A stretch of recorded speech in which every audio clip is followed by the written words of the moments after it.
Philadelphia uplink successful. Welcome back, Commander.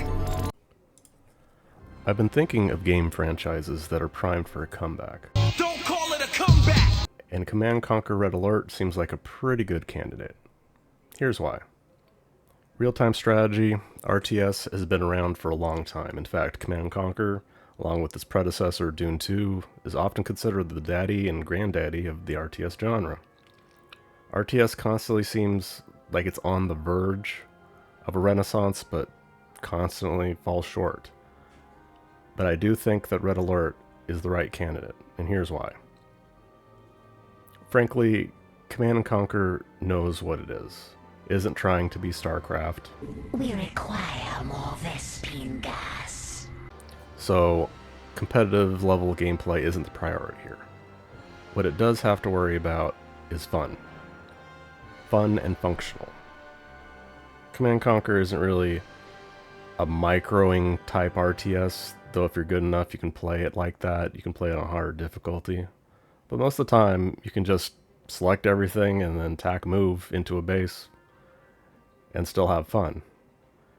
Frankly, this gives Command & Conquer more accessibility and allows it to have a larger potential player base. So the focus can be more on creative stuff, creative units, wacky units, rather than attempting to make it a balanced enough game that it can claim to be an esport. Because of this, Command & Conquer has a lot of wiggle room and margin of error compared to other games in general, and RTSs specifically. Frankly, this should be a slam dunk.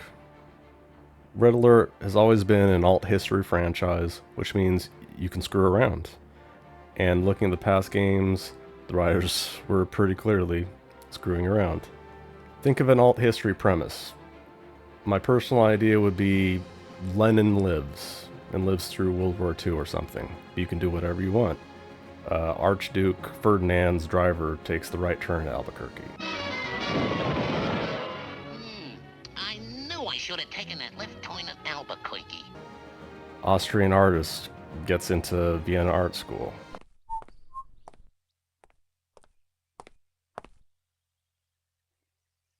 Herr Hitler! Ja, was ist los? Ich habe keine Zeit, hier rumzustehen. Ja. Or the Soviet Union falls in the Cold Wars between the Axis and whatever remains of the Allies. Honestly, it doesn't really matter too much, because Red Alert needs to be fun and functional, not a fleshed out, lore-dependent, story-based game. All it needs to be is a vehicle for set-piece missions and some really silly cutscenes, which brings us to the list of actors that have been in Command & Conquer is pretty impressive. James Earl Jones, Michael Ironside, J.K. Simmons, Jonathan Pryce, George Takei, and many others, including Tim Curry giving perhaps one of the best performances in human history. I'm escaping to the one place that hasn't been corrupted by capitalism. Space! The formula is simple. Get some actors that have a bit of a name power, put them in front of a green screen, and have them give silly performances while reading off of a teleprompter. I would imagine this is actually cheaper than mocapping actors, getting voice actors, and doing in-game, in-engine cutscenes, especially nowadays. And looking at the previous games, you can tell everyone is having fun in front and behind the camera. American fools. Your intellect is as weak as your dollar. Failure is your destiny. You disrespect yourself and your nation. You are made of stupid. Honestly, it should be a really simple thing to get done. You just have to get production costs like low enough and the price point right, and just realize this isn't supposed to be like a AAA live service all-in type game to milk microtransactions for a year. Last, but not at all least. Is it done, Yuri? No, Comrade Premier. It has only begun.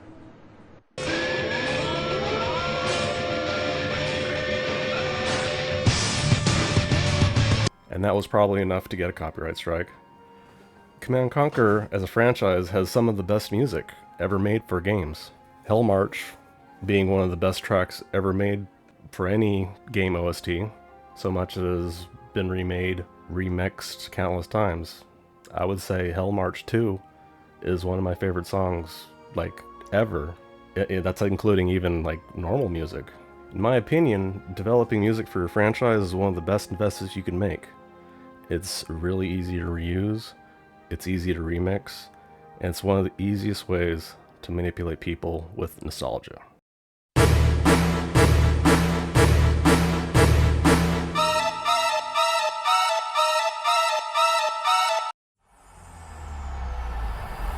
EA Sports. It's in the game.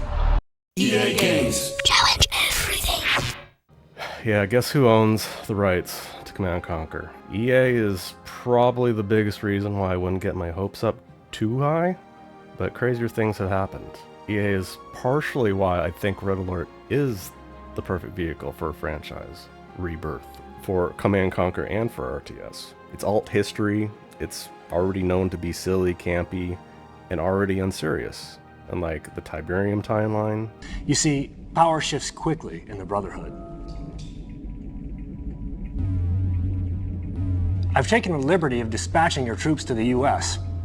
Kane has been loath to attack America, but I feel that it's time, and that you're the one to do it. This is the Pentagon. A full frontal attack with your strongest forces should render their military center of operation.